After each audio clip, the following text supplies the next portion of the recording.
Amis madridistas, bonjour. Ce mercredi 26 février 2020, le Real Madrid recevait Manchester City dans le temple du football pour le compte d'un huitième de finale explosif de la Ligue des Champions. Score final 2-1 pour les Anglais. Je vais vous donner l'avis d'un PCM. N'oubliez pas de donner le vôtre sur notre fanpage Peña Casa Madridista sur Facebook. Alors, la première période, c'était une mi-temps tactique. Possession de balle pour les deux équipes, 52% pour le Real Madrid, 48% pour Manchester City. Les deux équipes ont plus essayé de garder le ballon que d'attaquer.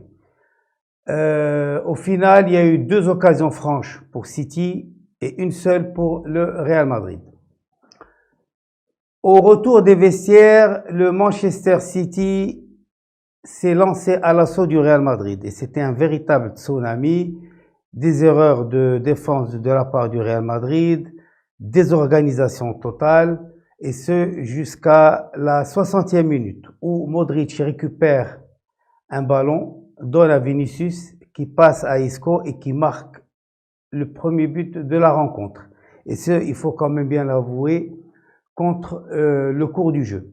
Mais pendant un quart d'heure, ce but a eu beaucoup d'effets sur le Real Madrid qui s'est réorganisé, qui a commencé à attaquer, mais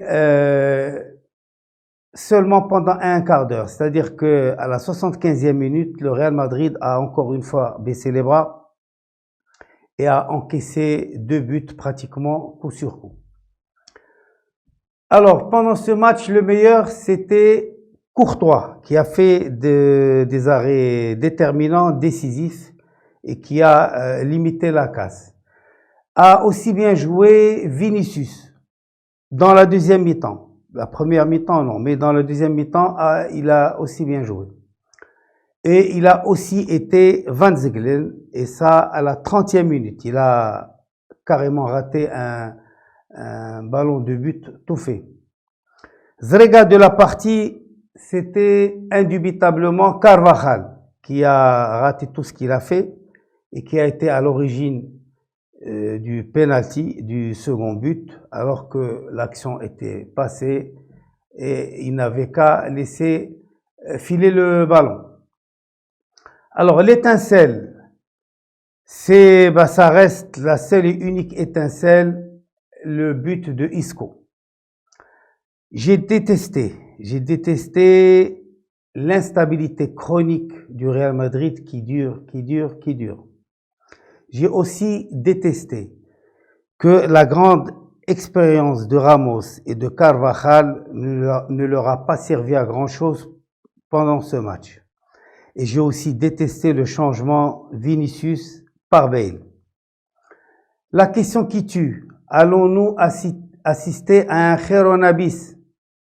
Rappelez-vous la saison dernière, et je vous laisse le soin de répondre à cette question. Le constat, c'est que le Real Madrid s'est encore arrêté de jouer à la 75e minute. C'est le 4e match où, à un moment donné, le Real Madrid abandonne la partie. La pensée du jour, à force de concéder les défaites, les Madridistas risquent de ne plus être à la fête. La note du match, elle est de 6 sur 20. En fin de compte, à la Madrid et Natamas et à Port, la remontada.